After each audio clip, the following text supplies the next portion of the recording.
right, good evening, everyone, and welcome out to Speed Racing Network here tonight at Watkins, Glen. Brandon Domain here with Sean Griffith, filling in for the legend Greg Olenek. Happy birthday, Greg Olenek. We hope you're having a good one, but we do not expect you to broadcast on your birthday.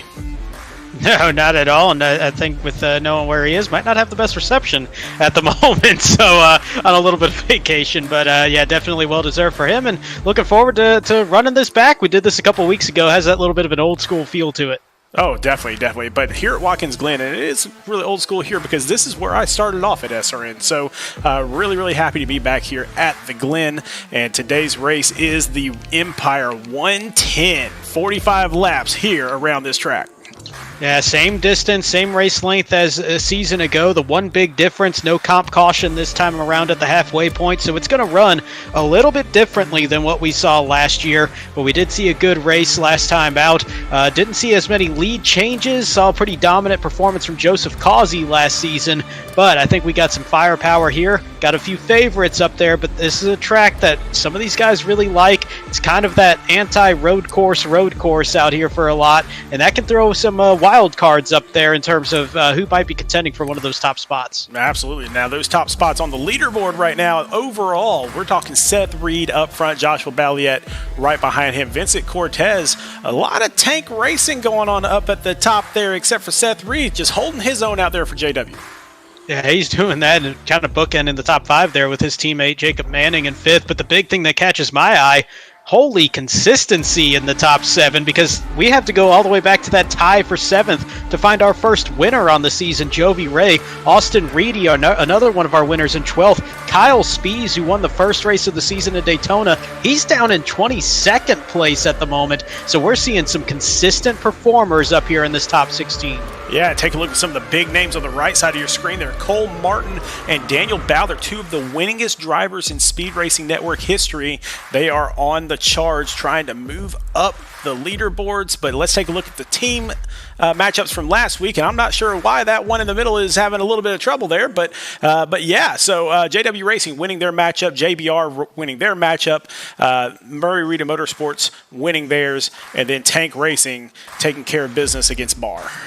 Yeah, and honestly, you look at it, there's no team that's really pulled away from the rest of the pack. And I mean, you got 7 of the teams all within a half game or half week of each other, if you want to look at it that way.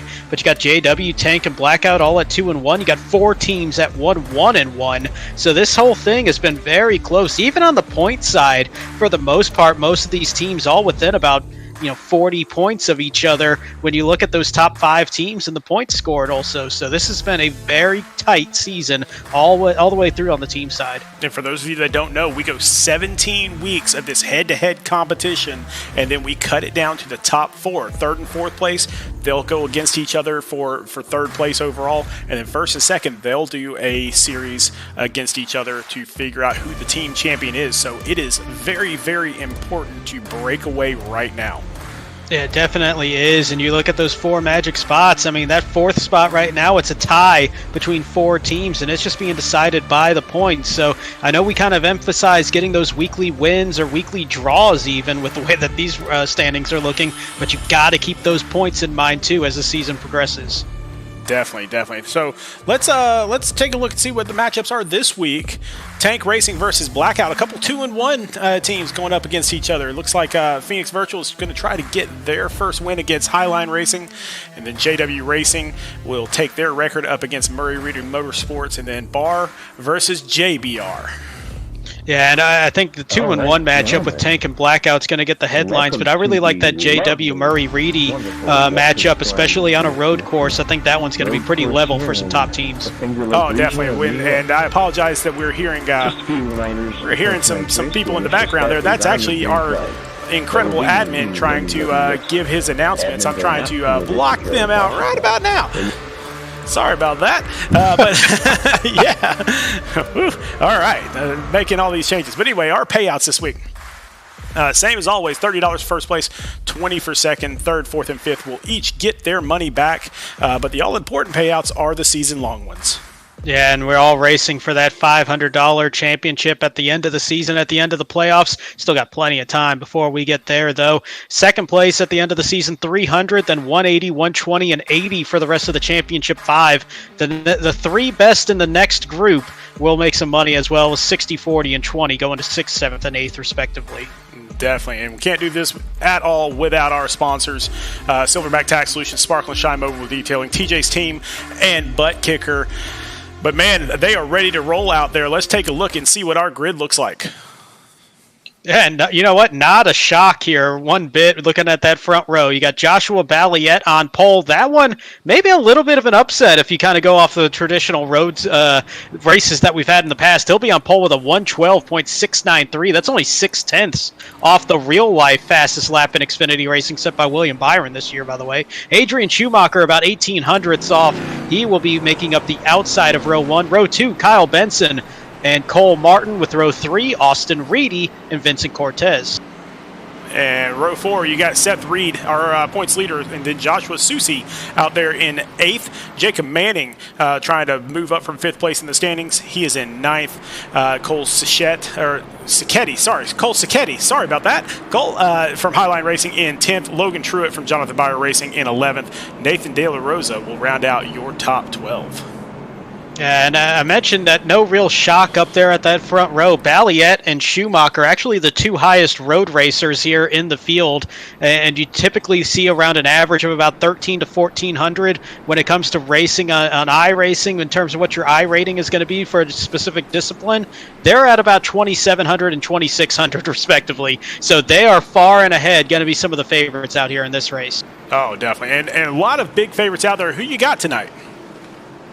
Well, I tend not to on the road courses go with the low-hanging fruit, and I think that one's going to be Adrian Schumacher here in this race. But one of the ones that really catches my eye and it doesn't really get that much credit on the road courses, I think, is Austin Reedy sitting there in position number 5. I think he always puts together some good runs on these road courses. I like his speed that we saw in practice as well. All right, well, I will go completely against you, and I'm going to go Cole Martin.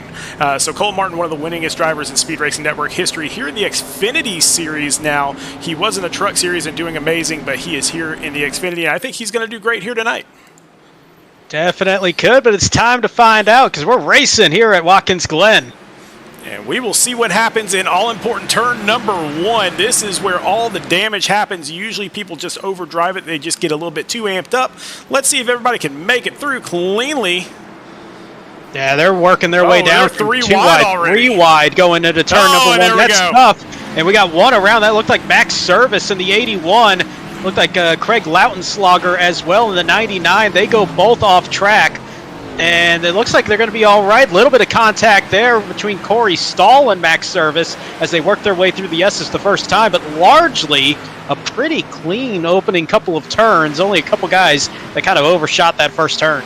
Yeah, we'll see this thing get evened out here pretty quickly, but up front, Adrian Schumacher breaks away just like he broke away during the race that we had at, where were we? Chicago. Chicago, yeah. Yeah, definitely was there in that one and saw him a few times going by me to put me a lap down as fast as he was and lapping most of the field. But it's going to be a little bit different of a racetrack out here, a little bit more competitive, I think, because this is a track that these guys are more used to. We've been here for the past couple of seasons as opposed to Chicago, which was an inaugural race. Yeah, I really, really want to see what Cole Martin does here. Daniel Keith going off track just a little bit, but he gets right back on there. So it looks like everybody's kind of, for the most part, kept it straight.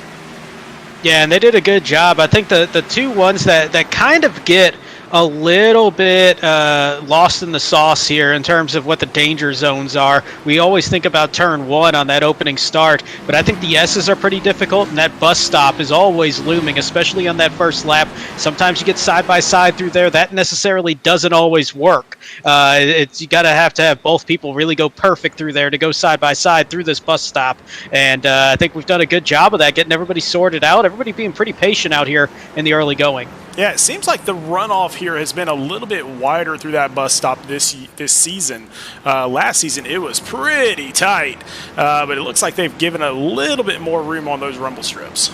Yeah, and there was the update that came through last season that kind of got rid of some of the old rumble strips, kind of changed up some of the asphalt conditions out there on the racetrack, smoothed it out a little bit, and it did make it a little bit slicker, but as these tires kind of warm up, it does get a little bit easier to drive than I think the previous model did. Right now we're keyed in on that number 83, Adam Pettit. Welcome back to Speed Racing Network, Adam Pettit. One of the guys that's been here with us for 3 or 4 seasons, so good to see him back out there on the track. Yeah, and he got a little welcome back nudge there from Craig Lautenschlager as they work their way through. Now, this is always the debate. I say turn 11. I say this is an 11-turn track. Some say 8, where they count the bus stop as 1. Some don't even count the bus stop, and they say it's 7-turn. If I say turn 11, it's because I'm a turn 11 guy when it comes to this one. But, yeah, that's some close racing there because some of these turns, there's not necessarily a slow portion of this racetrack. Probably the slowest you're going is turn number 1. But other than that, you're going about 90 miles an hour at the slowest through these turns. Maybe turn 11, you're dipping closer to about 80. So this is a very high-speed racetrack. And when you get to those passing zones, those heavy braking spots, especially like turn 11, like turn 1, there's going to be some guys really taking a big run at it to try to get closer or maybe going to make somebody a little bit uncomfortable, especially as we get later on in this race. Yeah, really. Everybody's kind of gotten lined up now. The closest race right here is Zach Deutscher versus looks like Nathan De La Rosa there right in front of him. So a couple guys have been here for a while. But that's the closest race on the track. So everybody really getting spaced out quickly, and this is going to be kind of one of those races that you just settle in for the long haul. And I think part of that, too, is just because of the change that we've seen in how we're conducting these road races this season. I think last season, everybody, with the comp caution at halfway, I think everybody was just kind of in this hurry of let me gain some spots, let me get out of the middle of the pack for that restart that's going to be coming up to start the second half of the race. This season, you're not expecting any cautions throughout the whole thing. I think it would take kind of like an act of God, basically, at this point, for a caution to kind of be manually thrown. But you're sitting there thinking, all right, let's settle in for the long run. There's going to be a debate on if people are going to turn this into a one-stopper or a two-stopper. Kind of has that Formula One feel in the way that they kind of attack this race. And I think they're just going to kind of sit there and bide their time a little bit these first 10, 15 laps, and then really kind of find their groove after that.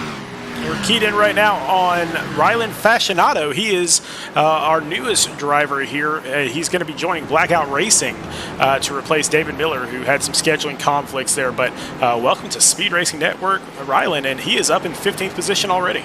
Yeah, up in 15th, and this is pretty much a home race for him, though not the closest race that the Canadian here is going to have this season, because these Xfinity guys, just like all the other 3 series, or the other 2 series here in SRN, going from 2 road course races to 3 road course races this season, and that addition to the schedule here for the Xfinity side, we're going to be going up to Montreal here in a couple weeks. So this normally the farthest north race that we'll see on the schedule, but not the case this season.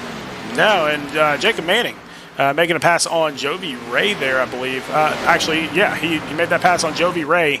Jovi, another one of our longtime winners here in Speed Racing Network, so good to see him back out there on a track. He is racing for Phoenix Virtual Racing this season.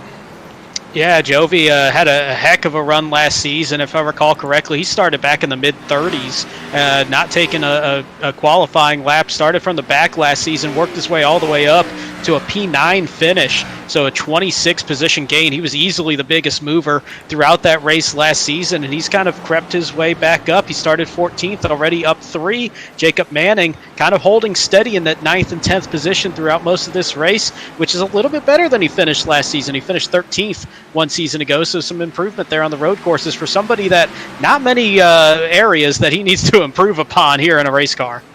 Well, let's jump right back up to the leader. Really, he's not pulled away nearly as much as I thought he would already. Adrian Schumacher just a road course master out here, but Joshua Balliette's kind of keeping him close. And there's going to be a couple questions here, and this question is not going to take anything away from Joshua Balliette either. But we saw Adrian Schumacher kind of do this in Chicago at the road course there on Tuesday night in the Cup side, where he kind of just settled in early, saved some fuel, made sure he was going to make this a one-stop race on Tuesday, and he still had a big enough lead that he came in and kind of topped off just to make sure he was going to work on it and got the 2-stopper in there. But kind of saw him take a conservative start in this race. Now, the difference here, I think, Balliet, Benson, Martin, Reedy, Cortez, all very accomplished road racers in their own right. So I think that these guys are still able to hang in with them. I think and on a known racetrack, it's going to be a lot closer tonight than what we were seeing on Tuesday. Yeah, this top 10 is relatively close, especially that top 8, still very close, tight-knit together.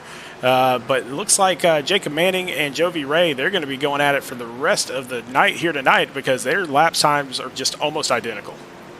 Yeah, and part of me wonders if that's Jovi just kind of waiting for a mistake. Like we just saw that bobble right there coming out of turn number 1 as they go into the S's, turns 2, 3, and 4. High speed, always pretty much dancing on the throttle, but continuing to accelerate up this hill. This is about a 100-foot climb from turn 2 to the exit of turn number 4. And no real threat there from Jovi through the S's, so I think he kind of gave that 50 car a little bit of a chance to collect himself coming out of turn number 1, backed off just that little bit, knowing it's still early in this race, and just kind of lived to make that pass another day. Well, going back up front, speaking of passing, Joshua Balliet has made a pass on Adrian Schumacher, taking the lead back. So Joshua started off on the pole and now back to the lead, and our top 8 is exactly where they started this race. And here's the thing. I mean, we talk about Adrian Schumacher and his record when it comes to road course racing, and he is practically the A.J. Allmendinger here at SRN. When you come to a road course, that's the first name you think of. But his rating, 2672 on iRacing, which is incredible still on a road rating. But Joshua Balliet actually has the highest rating in road racing here on iRacing for these drivers in this race at 2770. So this shouldn't come as too much of a shock. I think with the reputation, it feels like an upset. But Joshua Balliet putting down some great lap times as well. He did it in practice and in qualifying, and now he's out in front once again here in the race. Well, keep in mind, they are also teammates, and so 2 road course kings in the same Discord channel giving each other information. Where do I go? What do we do? That sort of thing is almost unfair. Oh, the top 3 rated drivers are all on Tank Racing because you throw Vincent Cortez in there right at about a 2,500 rating. That's another Tank driver that's going to be sitting there with extensive road course knowledge and skill out here. So, I mean, Tank going to really be one of those teams that whenever they come to a road course, you know they're just licking their chops. Oh, and so Tank Racing has a very, very good shot at winning their team matchup this week with guys in 1st, 2nd, and 6th right now. But don't look too much further back. You've got Seth Reed, Joshua Susi, and Jacob Manning from JW Racing in 7th, 8th, and 9th. So a great team performance by them as well. Yeah, and this is the matchup that I was really kind of looking at because you're looking at these 3 JW cars, but then you're looking at Murray Reedy Racing, and you got Kyle Benson sitting there in the 4th position as one of those drivers. So, I mean, you're looking for Austin Reedy as well in position number 5. So they've got a couple of guys really up there in the mix as well. That matchup I had anticipated to be a very tight one this week, and it is delivering here in the opening quarter of the race. Definitely. Their 3rd driver needs to move up a little bit. That's Craig Lautenschlager back here in 23rd. He's still got a little bit of work to do to build up, but still plenty of time. Still got 35 laps to go, which is a long time around this track. Yeah, it's a quick race. I know that there was a couple of people kind of saying, like, how's the 110 miles? We had that for the Cup Series and the Xfinity Series. 110 miles at Watkins Glen does go a whole lot faster than 110 miles at the Chicago Street Course is going to do. You're looking at about a minute 30 as an average lap time in Chicago. Here, we're looking at about a minute 13 as these guys are just flying around this high-speed racetrack. So even though it's a longer lap distance, it is a significantly faster lap time around here, and it's a very different animal. At Chicago, it was a very mentally taxing kind of a race because you had to be on it at all times. Even last night in the infield portion and all the chicanes at the Roval for the Truck Series, kind of that similar feel that it's a very technical type of racetrack. This is a very flowy road course, minimal turns, minimal where it's really kind of dangerous turns, but you really have to still focus on putting that car at the right spot, especially here in the bus stop. Yeah, but I mean, these guys, this is one of those road courses that is almost on every single schedule across iRacing. And so they get a lot of practice at this one. It's not like those Cup cars at Chicago where they haven't even been to Chicago yet in the actual Cup Series. And so nobody knew what to expect with that particular race. But these guys, they should be hitting up a racetrack a little bit later on this season that nobody knows about. Yeah, there's going to be a couple of those popping up here, and we mentioned one of those with Montreal being on the schedule, and that used to be on the Xfinity schedule for quite some time, about a decade or so, but then it came off the schedule, I think just because of the logistics of getting out there to Montreal. It was always pretty good racing, and we're going to be able to recreate that as well by the time we get down to that portion of the schedule. I believe that's going to be up here in a couple months. Can't wait for that to happen, but man, we're loving just being in this schedule already, where we're into week 4 of a 20-week season, so we're already a fifth of the way through this schedule. It almost feels like yesterday that we just started. Yeah, man, it's just going by very, very quickly. And we talked about it last night, Greg and I, with the truck series and how it's been different types of racing that have been tested by these drivers. And we've kind of had that here already in the Xfinity side, too. Starting out at Daytona, which everybody knows Daytona, high-speed pack racing, and then we cut it down to Gateway, which not a short track, but kind of races like a high-speed short track with the way that those turns are kind of set up and how awkward that track is. Then you go to Kansas, a traditional cookie-cutter style mile-and-a-half, and now a road course. We're throwing everything at these drivers, and we're seeing some of those top 7 guys that I mentioned were all about the consistency at the top of the points leaderboard entering tonight without a win and still doing a great job. That shows me that they are working on every part of their game. Yeah, and it used to be in Speed Racing Network that you show up that day, you practice for a little bit on the track, and then you get out there and you can still come up with a top 10, top 15, stuff like that. The level of competition in Speed Racing Network has grown so much in the past 4 seasons that you have to practice all week long on this stuff or you will be left behind. And there's a little bit of difficulty, too, because the schedule having everybody running a different track every single week, aside from a couple of the weeks on the season, you don't get that carryover effect from one series to the other, where you could run a cup race and get the extra lap times or extra seat time when it comes to the Xfinity cars or the truck series or anything like that. Now all the races are at different tracks every single week, and that's kind of cutting down on that little bit of an advantage that some guys could get to if they were able to run 2 races over the course of a week. So it's just throwing all these kind of curveballs at everybody this season, and it's really led to some good racing, and we've seen a leaderboard shakeup for most of these events where you're not seeing the same guys out front every single time. Yeah, and I mean, to be completely fair, every season we put out a survey at the end of the season that says, hey, what do you guys want to see? What do you guys want to do? That sort of thing. And one of the questions on there was, would you like to see different schedules throughout all 3 of the races? And to their credit, they all said, yeah, let's see 3 different schedules. Let's really make this crazy. And then, of course, we added in the different road courses, a couple of different oval tracks and stuff like that than the normal NASCAR schedule. So just a little bit of fun here and there, and really it's brought the enjoyment up one more notch here in Speed Racing Network, while also bringing the level of competition up. And I also think it's let the schedule really develop to the vehicles that they're driving. I think there's some cars or trucks that are going to respond better on some tracks than others. I mean, we got Montreal coming up with the Xfinity Series. That track works for the Xfinity Series cars. I don't know if it necessarily would work for the Cup cars or the trucks just as well as it does for Xfinity because of the way that these cars handle.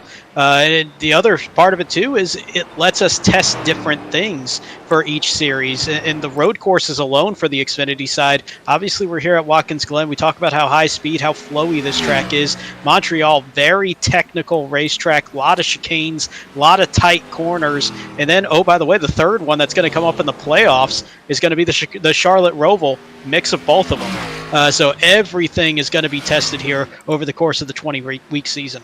Oh, yeah. I mean, it is going to be a crazy season, but you can see these leaders, they're starting to catch up to the back of this pack, and this happens pretty much every time we have a road course where the leaders do get to be around lap traffic, and then that changes everything. So Joshua Balliette's opened up a 2.5-second lead on Adrian Schumacher, and part of me thinks that Schumacher is just kind of sitting back there waiting to see what Balliette does with this lap traffic.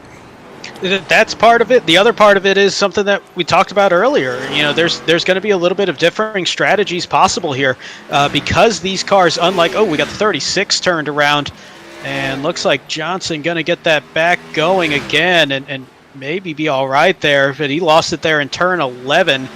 Very high speed. Kind of woe that thing up. As looks like we're going to get a wreck replay here.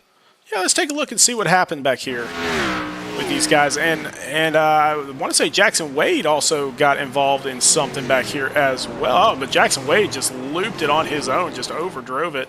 Super easy to do there in turn 1. And then I believe Jack Johnson is a completely separate deal here. Yeah, so this back coming out of turn number 10, he takes 10 really well, caught up to the 5 a little bit, maybe saw a little bit of an opportunity to maybe set up a pass, and just kind of got on the brakes a little bit later than he wanted and got some wheel hop there, because that thing kind of just kicked around to the inside. We're also to the part in this fuel run, too, where we're getting down to the last 10 laps or so, how far they can stretch it. So the back end of those cars is going to be getting lighter and lighter. Tires are starting to wear out as well. So that's going to change the handling on these cars on a pretty greasy racetrack in these this time of day and the temperature conditions right now. Kind of ran a few laps in similar conditions. This car gets really slidey around this racetrack. So that, I think, is why we could be seeing some guys turn this into a two-stopper, get the tires, get the extra grip, pick up some speed, because we are seeing the lap times fall off just a little bit here. Not a ton.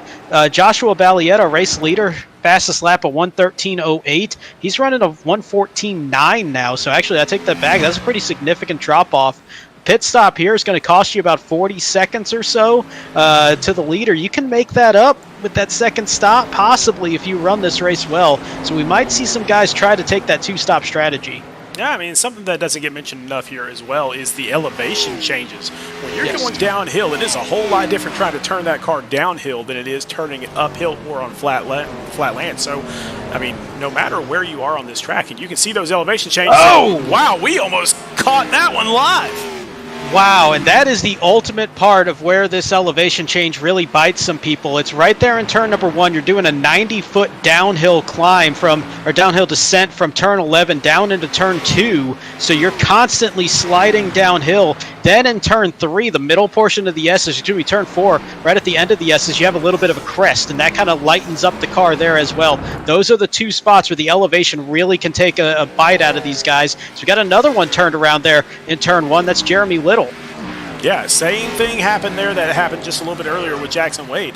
And that's what happens when you get towards the end of these fuel runs and everything shifts a little bit. You really have to learn what your car does later in the run. And one of the hardest parts about any road course is one mistake like that, and you know it's all over for you. And so even during practice, if you make a mistake like that, you don't get a full fuel run in. You have to start back over again. It's so hard to get a full fuel run to figure out what your car is going to do. Yeah, that was something that I know I was kind of banking on Tuesday, just kind of seeing, all right, who's going to make mistakes, who's actually been able to run 25 laps of Chicago without a mistake. Here you have a little bit more of a notebook, but it still changes the handling based on the conditions, based on updates to iRacing and how the tire models are working, things like that. I think another thing that doesn't get enough credit at this racetrack, if you have a mistake in one turn, there is still a rubber buildup because there's very much a primary way around this racetrack. You get out of the groove, you're picking up all those marbles off the racetrack, and it's going to start messing with the tires, and it's going to take a couple of turns to get that car feeling right again. So if you get out of shape, you might be out of shape for another couple turns, and if it's turn 1 where you get out of line, you get all that dirt and all that dust on those tires from getting out of the groove, you're going through the S's. Very high-speed portion, very technical portion of this racetrack, and that car is not going to be feeling good. Yeah, we're taking a look right now at Vincent Cortez, who just got a 2-for-1 pass, passing both Cole Martin and Austin Reedy on that lap, so he has moved up into 4th position. Yeah, he's starting to pick up very well, and this is the kind of a Vincent Cortez road course race that we normally are used to seeing from him. He kind of just sits there, doesn't overreach early on, runs his race, and does a very good job of letting everybody just kind of make the mistakes as they come around. Oh, we got one looping, trying to come back through. There's Lucas Lyons in the 48. He's going to have to wait, let this pack go by, and that is a hard thing to do as a driver, seeing all those positions go by. There goes the race leader as well. Yeah, we had this situation here last season where a lap car got out of control right over there, and the leader came around and got hit a little bit. Oh, just misses that bus stop completely. And he does a good job getting that thing woed up, and I know he's going to lose a lot of time in a lot of positions, but he did a good job not hitting anything there. Think here, he was trying to get back on track quickly and just kind of did it a little bit too fast, got back on the throttle too heavy, and just kind of looped it back around. But he did a good job keeping that car clean of any damage, and also a good job of just being patient and letting everybody go by. Well, he was towards the back of the pack already, but now he is an absolute last right now, and so he is going to have to get on his horse and see if he can't make his way back. Yeah, as we watch Jackson Wade, Max Service, a couple of guys that have also run into some issues here at some point during this race in the opening half of this event. They're going to be running and looking at their 24th and 25th at the moment. But both have had some pretty solid speed throughout practice and throughout qualifying. Just that one mistake kind of set them back just a little bit. But one thing that is going to be open up here, we haven't seen anybody really going for that two-stop strategy, it seems, but the one-stop window is going to open here in the next couple of laps. So you can stretch this thing out to about 26 laps on a tank of fuel, because we do run the 75% fuel as opposed to the 100% fuel cell here in the SRN Xfinity series. So there's going to be that little bit difference, that 26 laps you can get to. When pit window open, it's just going to be, all right, when in this window do you take a shot? Is anybody going to try that undercut, try to get maybe a couple positions, get out of some traffic early? Or is anybody going to really wait this thing out, try to go as far as they can and keep those tires fresh at the end of this race? So we're keyed in right now on Joshua Balliet inside his cockpit as he is trying to make the pass on Michael Larch to put Larch a lap down. And again, this is just so hard to do on old tires, not a lot of fuel, and you have a car in front of you that it hasn't been racing very well tonight, and that's why he's back here in the back, so you don't really know where he's going to go. Oh, aggressive move here. That's a good opportunity, though, to make your way around a lapped car, taking the outside in 4. Got to have some confidence to do that, though, because it does get that, I talked about that crest. That outside line just kind of floats that car up a little bit more. So a really good job there by Balliet working his way around Larch. And now we got the 9 of Logan Joyner, and he's got some heavy damage coming out of turn 1. Looks like he looped that thing and then just kind of shot him straight into that tire barrier, perhaps. Yeah, former champion here at Speed Racing Network, and don't expect to see him doing that, but that's what happens on this track sometimes. It can bite the best of you. And it just jumps so quickly on you. And we talk about the downhill into turn 1. You're doing really a double gear shift, going from 4th to 2nd. Some guys even trying to take that thing down into 1st gear even to try to get a little bit more bite. But you're going downhill, going from a high speed down to the lowest speed you're going to see on the track in this entire race, entire lap around here. And it's so easy to just lose control of those tires and get that thing kicked out from underneath you. Yeah, it is not hard to mess this up. I will tell you that. It is fairly simple. I've done it multiple times. Yeah, I mean, it's gotten every single driver out here, aside from maybe Balliet and Schumacher. I don't know. Maybe they haven't ever had an issue out here on this racetrack. They certainly haven't tonight, but it's a deceptively difficult racetrack. And speaking of, we got another one. This is Ben Park, turned around 4th. He's one of our top drivers here in the truck series, having a pretty solid season, and he is really beat up in that 4 car. Yeah, he is hurt really bad. Let's go to a rec replay and find out what happened to Ben. It looked like that was coming out of turn 11 to close the lap, and with the damage that he had, that makes me wonder if he hit that attenuator at the end of pit road. So he takes 11 fine, gets back onto the gas and just loops it, and yeah, head on into those the sand barrels or water barrels, whatever those are going to be. That's an easy point on this racetrack to get that car turned around, though, because by the time you're getting back on the throttle, you're in 2nd gear already at a high rev. And we got the 53 turned around, Joshua Susi, as he was making his way to pit road with some of the leaders. Yeah, now he will get it straightened out, but some of these leaders are coming in for their pit stop, and we're less than halfway, so definitely probably a 2-stop race. They can make it the rest of the way. They can get about 25, 26 laps, so they're within that window. But they're going to be taking that undercut, trying to get a little bit more speed in this car now. Maybe they were thinking of trying to get out of some lap traffic as well, because they were starting to catch that. So just kind of come down pit road, reset that race, maybe get some clean air when you come back out of this, while the race leader still on old tires, still having to deal with lap traffic. So that's going to slow them down even more. That's where the undercut on these road courses can be highly effective. Well, Joshua Balliet is 2.5 seconds ahead of Adrian Schumacher and his other teammate, Vincent Cortez, 6.5 seconds ahead of him. So right now, 1, 2, 3 for Tank Racing. Yeah, just a really solid run. We saw Austin Reedy come in from the 3rd position out there on the racetrack. So going to see how this plays out. That was about a 7-second differential that Reedy, actually take that back, Vincent Cortez did get around Austin Reedy just before that pit stop. But yeah, I mean, Reedy was 8 seconds behind Joshua Balliet by the time he came down pit road. So we're going to have to see how this plays out at the end of this cycle, as we got a couple more of the race leaders coming down. Cortez and Sacchetti going to come down from the top 10 this time by. They will get their pit stops in, but Joshua Balliet just running away with this thing. I'm seeing, let's see, Cole Martin is right here side by side with Bobby Anderson for a little while there.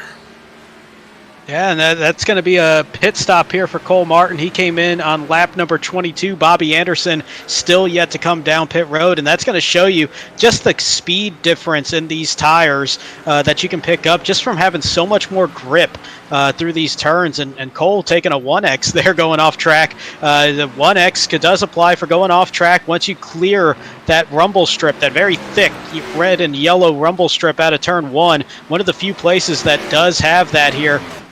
When you see him coming out of the carousel, which we will in a little bit, just after the bus stop, that one you actually can do that without catching a 1X penalty. So turn 1 kind of a little bit different there, actually, as we got the race leader coming down pit road and Austin Reedy giving up 3rd.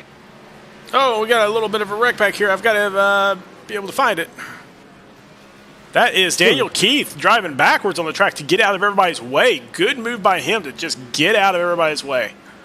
He might try to back that thing in the pit road even at this point. We've seen it before, haven't we? Oh, that might be... No. Oh, no! Oh! That was not good.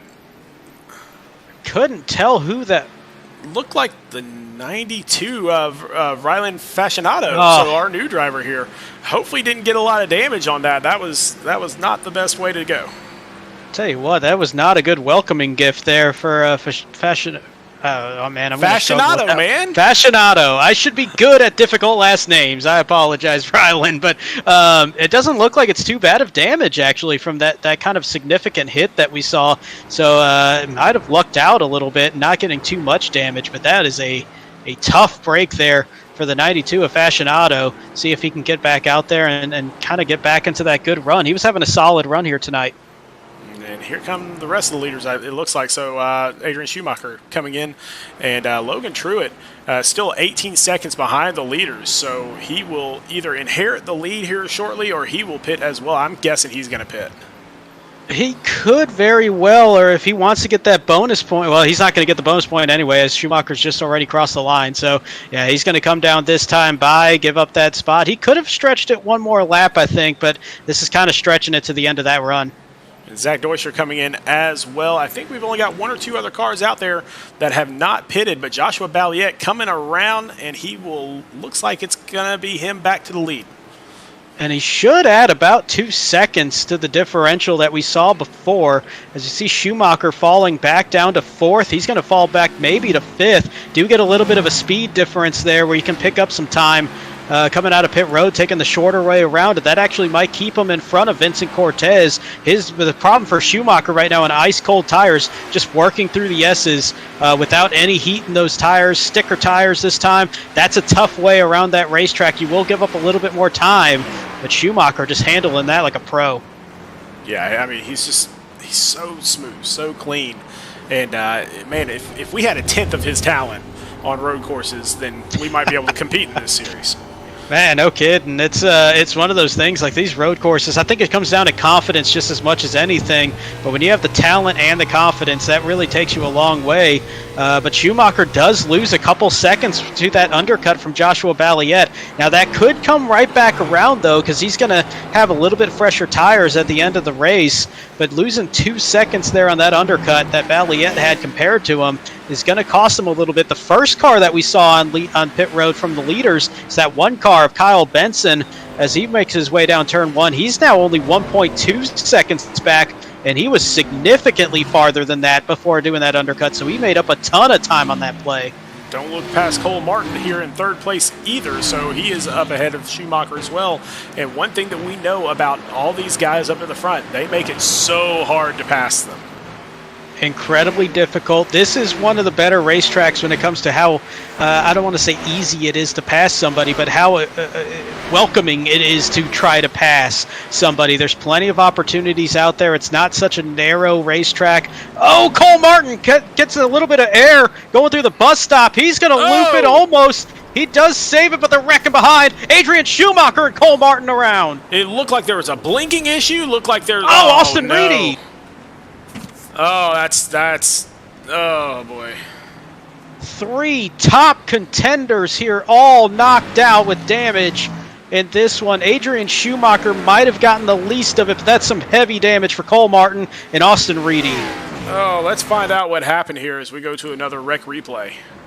And it looked like at the start of it, Cole Martin just kind of got a little bit too much of that curb, just lost control of it. Then we got a blink. Then in front of him, Chris Bishop gets around.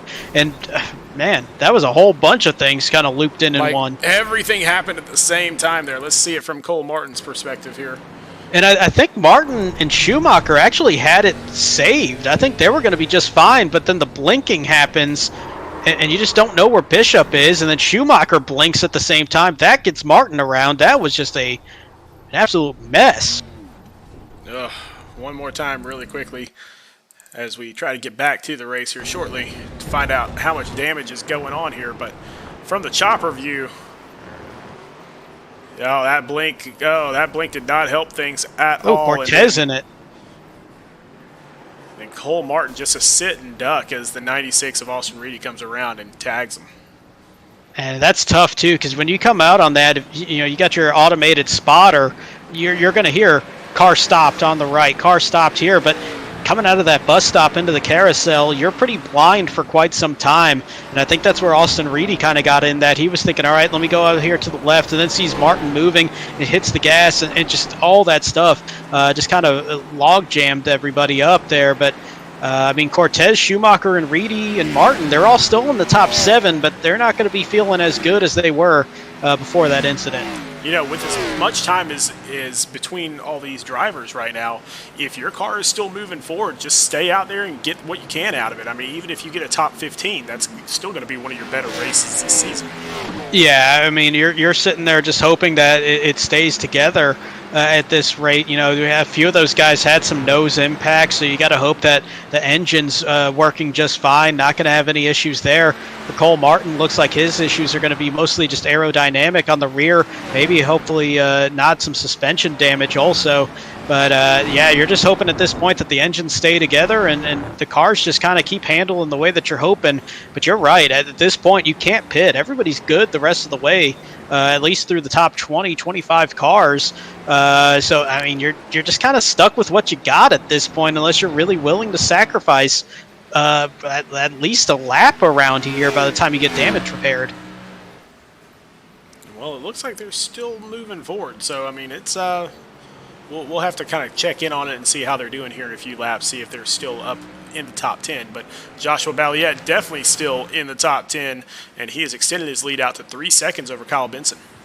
And at this point, I mean, it's coming down to just Kyle Benson that's going to be standing in the way of Joshua Balliet unless he has any kind of an unforced error here, because he's sitting in a great position. He's showing that he's faster. He's on fresher tires by 3 laps compared to Kyle Benson as well.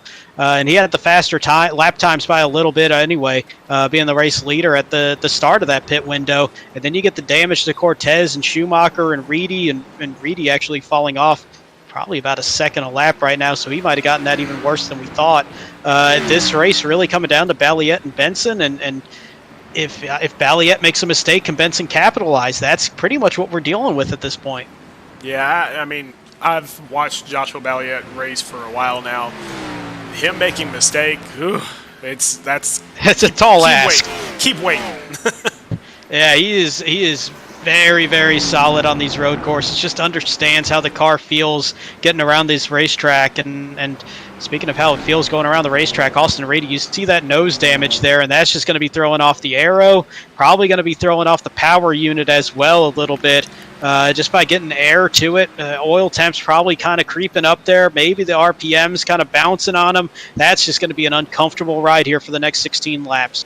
You know, unfortunately, Austin Reedy doesn't have the experience that I have with being slow on the track anyway.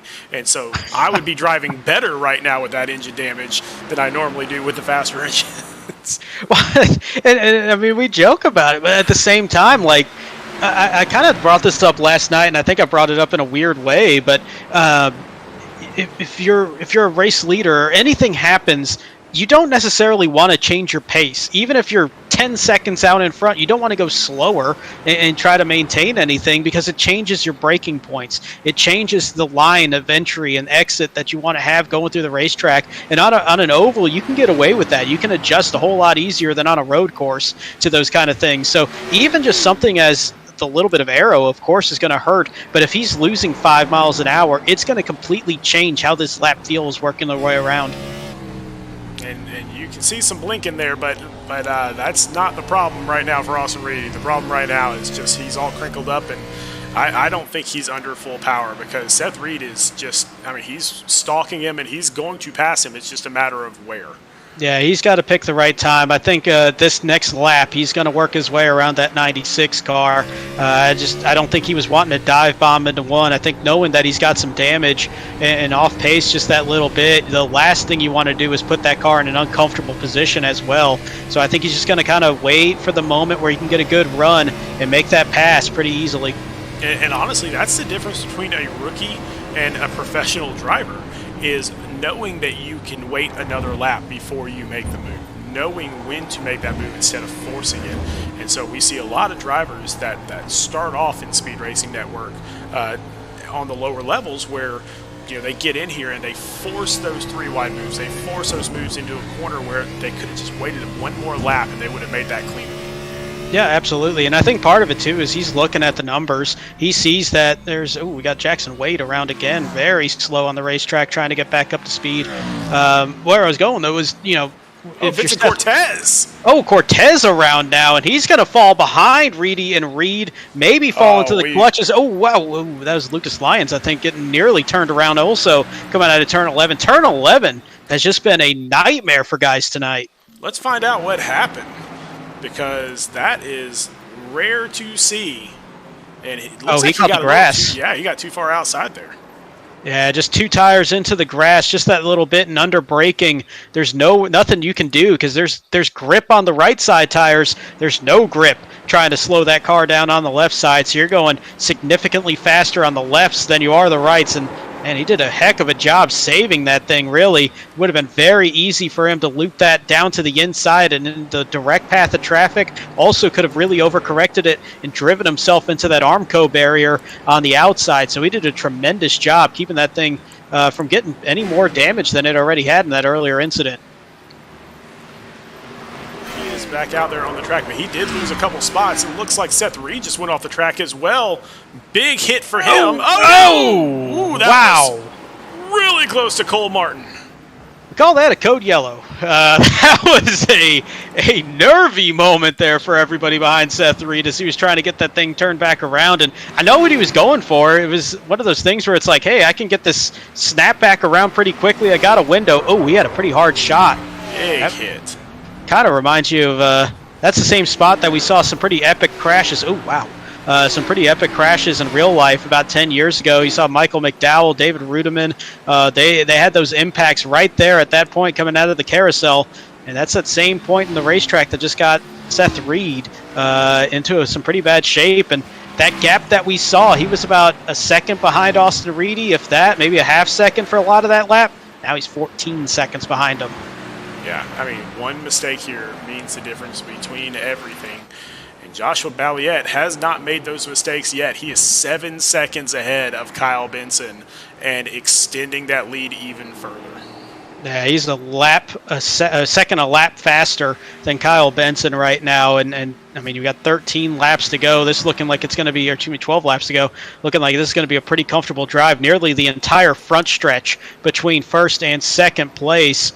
As there's still got a little bit of a gap until we start seeing more lap traffic coming up here for Joshua Balliet, and even once he gets there, he's in the middle of the S's right now. It's not the next pack of lapped cars until the bus stop. So there's quite some distance here. He'll catch him by the end of the race, but it's going to be quite a while until he really gets into some heavier traffic. Oh, and that's what he wants to see, too. He wants to see this thing just get completely spread out where he can pick off one car at a time instead of having to deal with an entire group of cars. And so he might have timed this thing out perfectly where he might not make it up to 21st. I'm not sure. We'll see.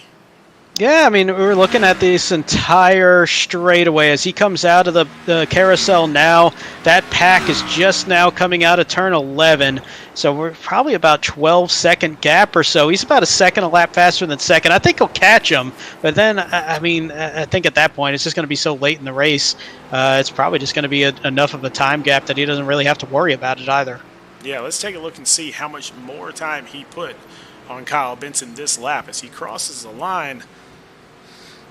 And it looks like his time is going to be a 1:14.423, so right in line with where he was on lap 33. And we'll see how Kyle Benson is. And yeah, he gained another 0.6 of a second on Kyle Benson. Yeah, not as much as he's been growing that interval, but still, that is going the right direction if you're in that 7 car. So a near 8-second lead, 13 seconds back to Adrian Schumacher in third, and then nobody else within 20 seconds of the race lead at this point. This has been a clinic put on tonight by Joshua Balliet. Just smooth the racing all the way through for the first 35 laps. Yeah, somebody we haven't even talked about tonight, Kyle Spees, up 7 positions. He started off in 22nd, and he is he's one of the bigger movers right now. Kyle Spees out there on the track, and I know his grandmother, Sue Nowak, is out there watching right now. Always love seeing you, Miss Sue.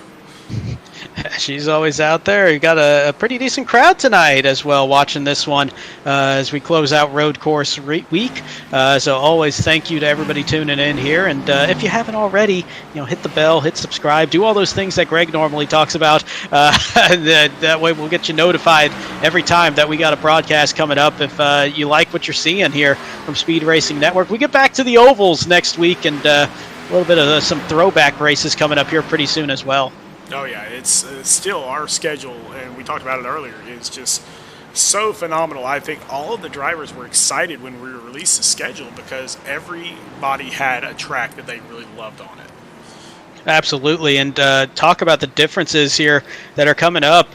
Next week, the Cup Series is going to be at Darlington for the throwback race there for the Cup guys, as we got some good racing here, so I might want to cut that thought there a little bit as we got Austin Reedy and Vincent Cortez working their way through the S's. Just to finish that up real quick, got Darlington for the Cup Series, Motegi for the trucks on Wednesday night, and then the first time ever SRN checking out the brand new version of Atlanta Motor Speedway with these Xfinity guys going at it next Thursday night, and I'm looking forward to seeing how that one plays out on iRacing. Yeah, I mean, we just you hear everything. You hear all these things about this is how it's going to be and that sort of thing. You just never know until you're actually out there on the track, and we proved that with Chicago a couple days ago, where everybody thought that race was going to be a complete and total cluster because of how tight it is and everything. And those Cup cars, they got it done. Absolutely. I mean, I know it was incredibly difficult. Vincent Cortez taking a peek to the inside. Not quite close enough to do that here, but I know I was one of those guys that I was just like, man, I just want to survive that first lap and kind of settle in. As difficult as that racetrack was and as frustrating as it was to try to get around if you got bottled up a little bit behind some slower cars, it was very difficult to pass, especially on the back half of that lap. But aside from that, I had a blast driving that racetrack and dealing with the condition changes. You could really kind of muscle those Cup cars around it too. Really fun racetrack. No, it was a big gap interval wise for a lot of that, but as a driver, it's just a whole lot of fun working your way around through the streets of Chicago. No, definitely. Just something, a new experience for everybody, and so just kind of prepare them for this coming season. for actual NASCAR, because that is going to be a phenomenal race. And so we will look for that when it goes live on a channel that we're not allowed to talk about, because apparently they will block us on YouTube or something. I think somebody owns the rights to the Chicago skyline. I don't know how that works. I don't know, man. I mean, we got a copyright notice that said that our version of Chicago from iRacing was too close to the real thing. And so pat on the back to everybody in the production side. Go for production side. We love it. Oh, nice little pass here as we got the 53 of Joshua Susi working his way around Cole Martin. That for 6th position. Maybe opening up the window for Jacob Manning to make this pass around Martin as well. Not going to happen here, but might be setting that up. And this feels just like last night, where the race kind of got spread out for quite some time. And then all of a sudden, the last handful of laps, we saw pockets of battles all throughout the top 10. We're kind of seeing that playing out once again here. Oh, yeah. Loose moment for Cole Martin, trying to keep it off the Armco barrier. He does. He's going to give up a position, but he's going to stay on the racetrack, though. That could have been a disaster for the 47 of Cole Martin. Now, you got to also remember, Joshua Susi, he was involved in an incident a little bit earlier in the race, and he has worked his way back up to 6th place. So, great run by him. Yeah, he did a tremendous job of, he kind of looped it going towards pit road. I think he was getting ready to make that pit entry with the rest of the leaders and got turned around. Did a good job of a quick recovery on racetrack, but also mentally.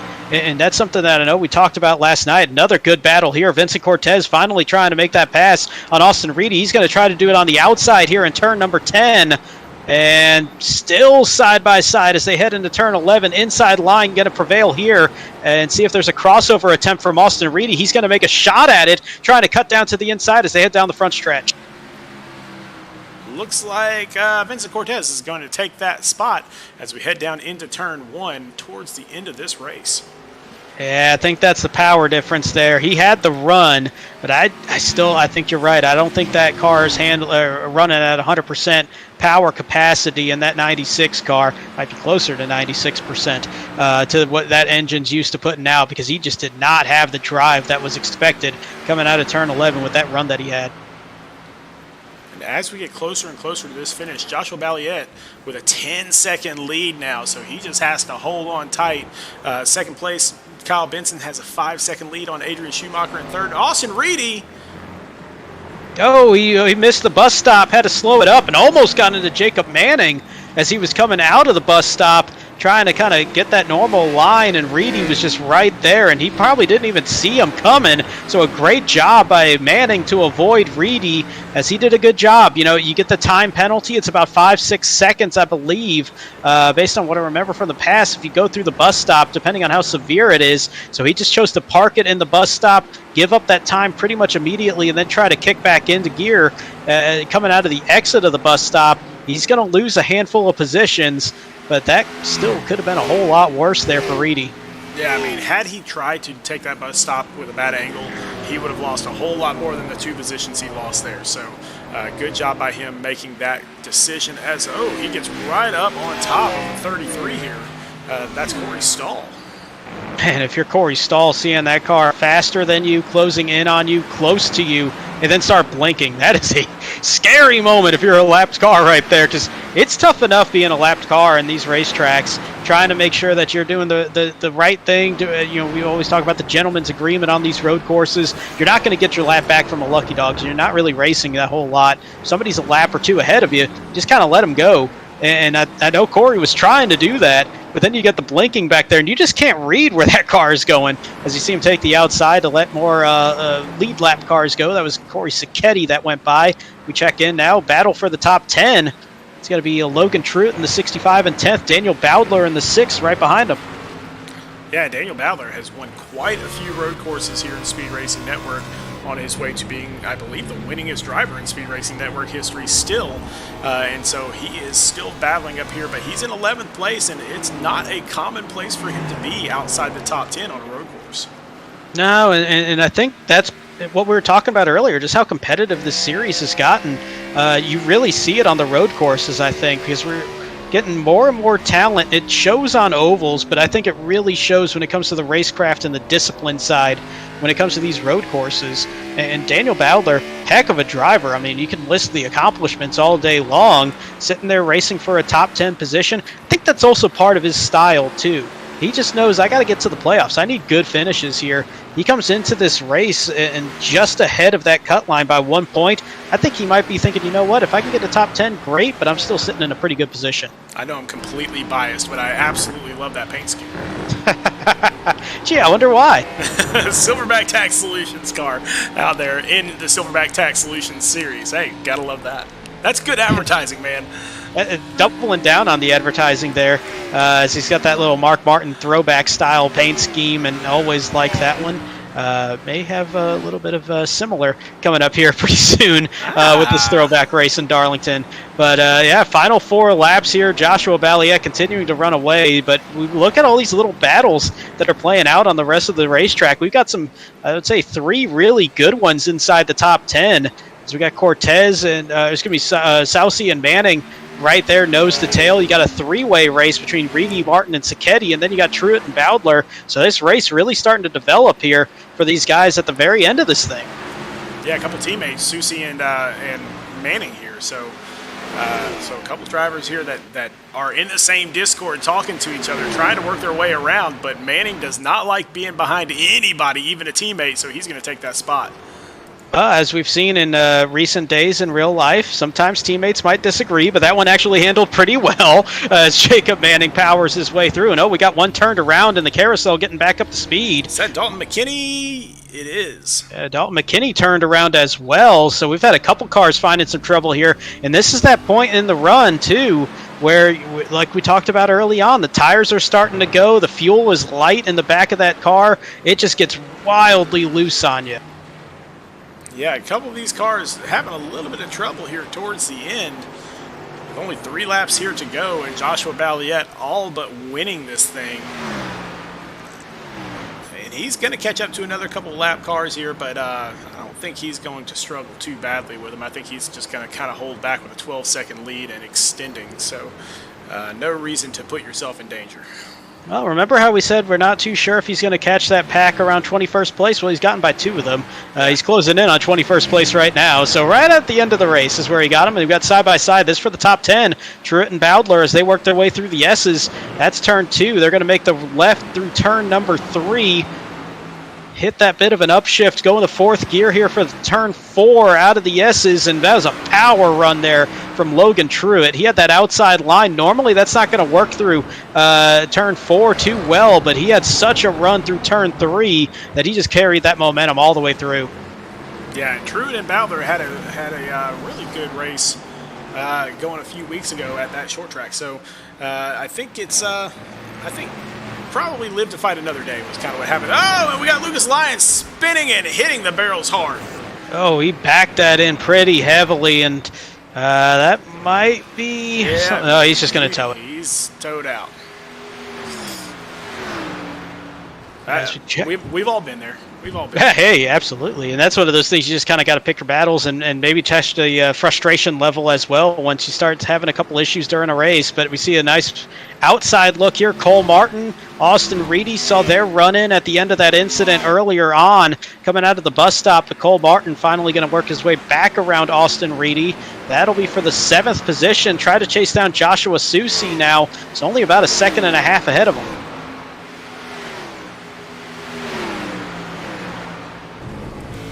Heading back up front here with 2 to go. And we are heading towards the white flag here at the Empire 110 as Joshua Balliet will take that white flag and make it the rest of the way. I mean, at this point, he could almost walk. Yeah, he definitely could just coast this race. The 12-second lead, he's got a pretty good gap until the next set of lapped cars, so he might not even touch a lapped car the rest of the way. He's in turn 2 now. They're out on turn 4. Got one turned around. That's Jeremy Little. Missing the hood of that car, but he's going to get turned back straight out of the harm's way.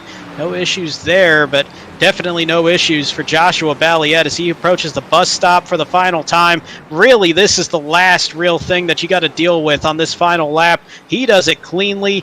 Now it should just be smooth sailing through the carousel in the remaining third of a lap here at Watkins Glen. Oh, yeah, there's no such thing as an easy turn on a road course, but the rest of the way isn't nearly as difficult as the earlier turns. Nah, I mean, we've seen turn 11 cause some headaches tonight, but the way he's been handling it, can't imagine he's going to be taking that full speed either as he hits turn 10 for the final time. And then turning it and bringing it home, Joshua Balliet, Tank Racing, is going to be dominant in this race. Joshua Balliet, 12 seconds from the pole to victory lane. It's Joshua Balliet winning the Empire 110 at Watkins Glen. 4 races, 4 different winners here in the Silverback Tax Xfinity Series in SRN. Well, he didn't waste any time at all getting off the track and doing some donuts here. A lot of these other cars need to finish still, but he has no problem just burning it down right in turn 1. Well, that tells me he already didn't have a 0x going in this race. If he's going to be celebrating right now, giving up that off track, I would imagine he already had something on that for an off track perhaps. But that was an impressive performance. He could celebrate however he wants at the end of this race. That was a heck of a drive there for Joshua Balliet. Yeah, big drive for him, and that is definitely going to vault him higher up into the points standings. But we're just waiting on a few of these other cars to finish up before we pull up our results. But great race here tonight by Joshua Balliet. Man, that's going to be a huge points day for him. He wasn't, sitting there second in points, just 2 behind Seth Reed. Seth Reed looks like he's going to come in 12th place, so we're looking at a new points leader along with this win. So Joshua Balliet, this is a very nice night here in Watkins Glen. He'll take the win and likely going to be taking the points lead as well. Yep, Joshua Balliet, your winner here. Kyle Benson with another great drive to add to his resume there in second. Adrian Schumacher in third. Not where he wanted to be probably, but I think he'll definitely take it when it comes to the point standings. Vincent Cortez in fourth for Tank Racing. And then JW Racing has fifth and sixth with Manning and Susie. And position number 7 is going to be Cole Martin. Austin Reedy will be finishing in 8th. Cole Sacchetti will be in 9th. And Daniel Bowdler did work his way around by a half second to take 10th position over Logan Truitt in 11th. Yep, Seth Reed from JW Racing in 12th. Jovi Ray from Phoenix Virtual Racing 13th. Kyle Spees ends up in 14th place for Bobby Anderson Racing. Jeff Radke in 15th for Blackout Racing, his teammate in 16th. The new Ryan Fascinato. Yeah, nice recovery there. Saw him with the issues there, making his only pit stop of the race, but good recovery. Craig Lautenslager will be in 17th. Nathan De La Rosa will be in 18th position. 19th will be Zach Deutscher. Adam Pettit, first race back, will be in 20th, and then just because the only other one left on the lead lap, 21st place, Max Service will close out that lead lap pack. Once again, what a great race as. I don't even know where Balliet's going anymore. He took the boot. He added a mile to this celebration lap by going through the boot there that we saw in F1. We've seen in IndyCar, things like that. Never run it in NASCAR, but he decided, I'm going to go kind of venture out that way. Always fun. Let's see if we can't get a couple of these guys up here and chat with them a little bit. Let's start off with Adrian Schumacher and find out how his race went this evening. Hey, Adrian, Sean Griffith and Brandon Domain up in the booth. How's it going, man? Going all right. Well, like we were saying on the broadcast, I don't think third place is exactly what you were wanting here tonight, but tell us how the race went for you. Yeah, first stint, we were saving fuel. We were going for a one stop. I was saving extra, so I'd have the more fresh tires and hopefully catch them. And in the carousel, wrong place, wrong time with lap cars. Car was pretty beat up, some engine damage, and the little GP2 engine. But gosh, that ruined my strat, though. I mean, I'll take a podium, but I had the strat there. I had it. Yeah. Well, at the end of the week, though, obviously this is going to be a big points run for you. You're 1 point behind the cut line. Obviously, going to be moving ahead of that cut line when it comes to the standings here. Also had that win at Chicago, and I know we had some broadcast issues there, but overall this week, pretty good week for you at the end of it. Yeah, I'll take this podium. Didn't have much practice coming into this. All my focus was on Chicago, and obviously there's a trade-off there. Well, and I mean, your team as a whole tonight, first place, third place, and fourth place, definitely getting the win in the team competition there. How does it feel to have the drivers that you have in that team booth alongside with you? I mean, how strong is that communication and that connection there? Yeah, our team community communication is very good. Yeah, all of us are fast enough to where we can push each other to be faster, and our racecrafts are so good. Everything just lines up. Good deal, man. Well, who do you have to thank here tonight? Let's see. Let me get the list. Hunter done in Anesthesia Associates, Healthcare Billing, 213 Simware, Invader Zim Designs, RJ Bishop Designs, Berg Arts Designs, a lot of designs. Tank Racing, my teammates, and you guys for broadcasting. Well, man, we always enjoy having you up here, and we always enjoy seeing you out on the track. Congrats on third place. I know it's not what you're looking for, but it'll definitely vault you up in those standings, and good luck the rest of the way. Thanks, guys. Had fun. All right, man. Have a great night. You too. All right, let's see if we can't find Kyle Benson. I'm telling you, Kyle Benson's always fun to talk to. He is always a fun interview. So we'll get him up here right now. Kyle Benson, welcome to the show. What's up, man? Man, tell me about your race. I mean, is it frustrating to get beat by 11 seconds and still call it a good race? Is that frustrating at all? A little bit. He was just fast. I don't know what the hell he was doing, but he was just straight up faster than everybody. I'm cool to finish second against a guy who was class the field. So, had a good race overall, though. Just try to keep it clean. And, I figured I had a top 3 car all night and, finish where I was supposed to be. I think you kind of get a little bit slept on when it comes to these road courses, but you always seem to be up here in the booth at the end of these things with the top 3 finish, and just kind of quietly happen to do that every single time, it feels like. So what is it about these road courses that just really click for you?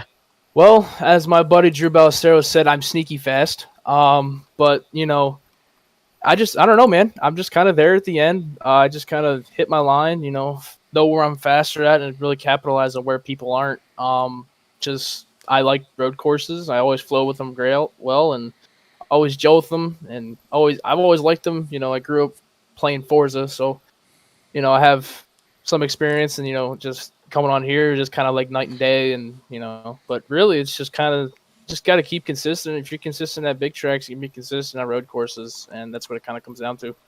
Well, so I mean, that's my next question is about the schedule coming up. I know we've got Montreal, in January, but up until then, we've got Atlanta, Richmond, New Hampshire, Nashville. So, a short track and then kind of an old track and that sort of thing. But how do you feel about this schedule coming up?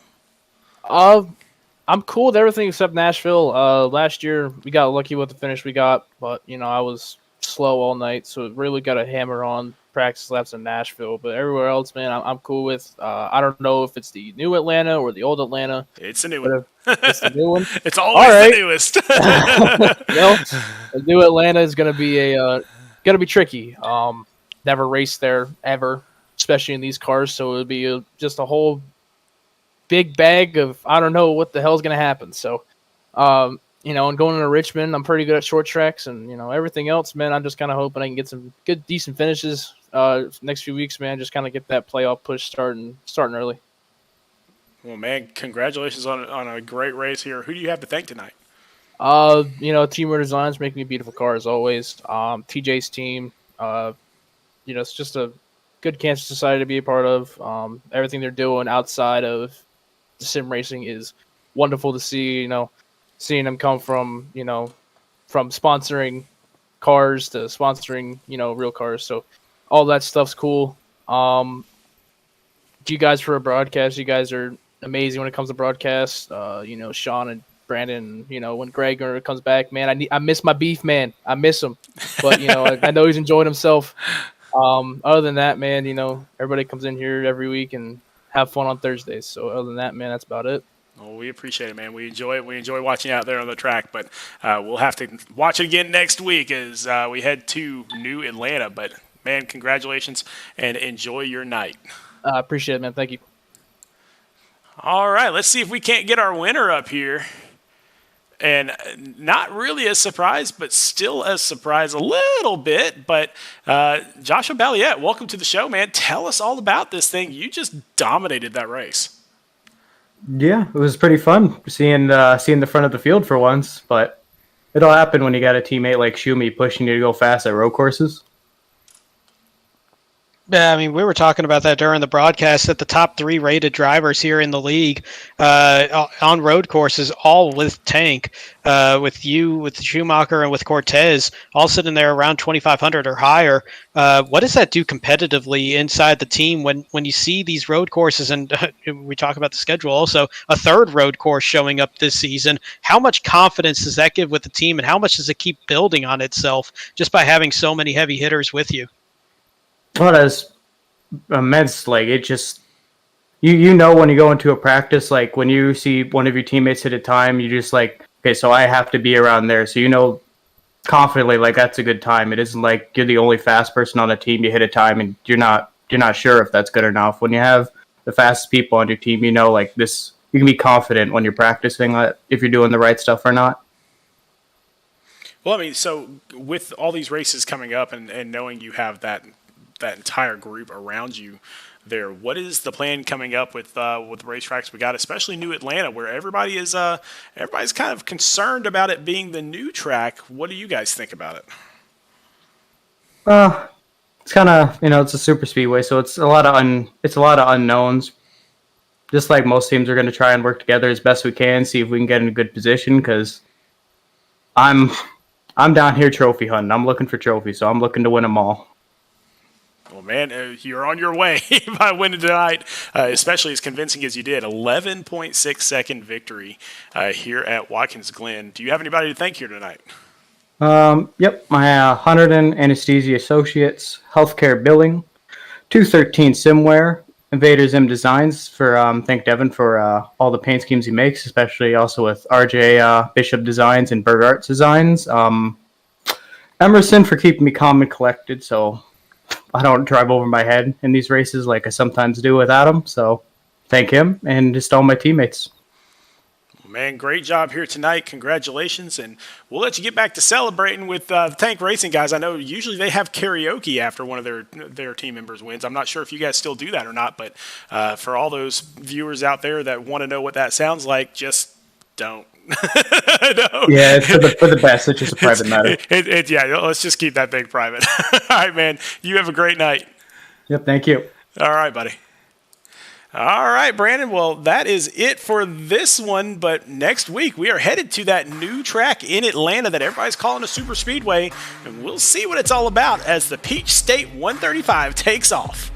Yeah, this is going to be kind of that guinea pig moment here for the Xfinity guys. Atlanta is going to be showing up elsewhere for different series as well, but they're going to be the first ones to really tackle this monster and kind of see how it really plays out on iRacing.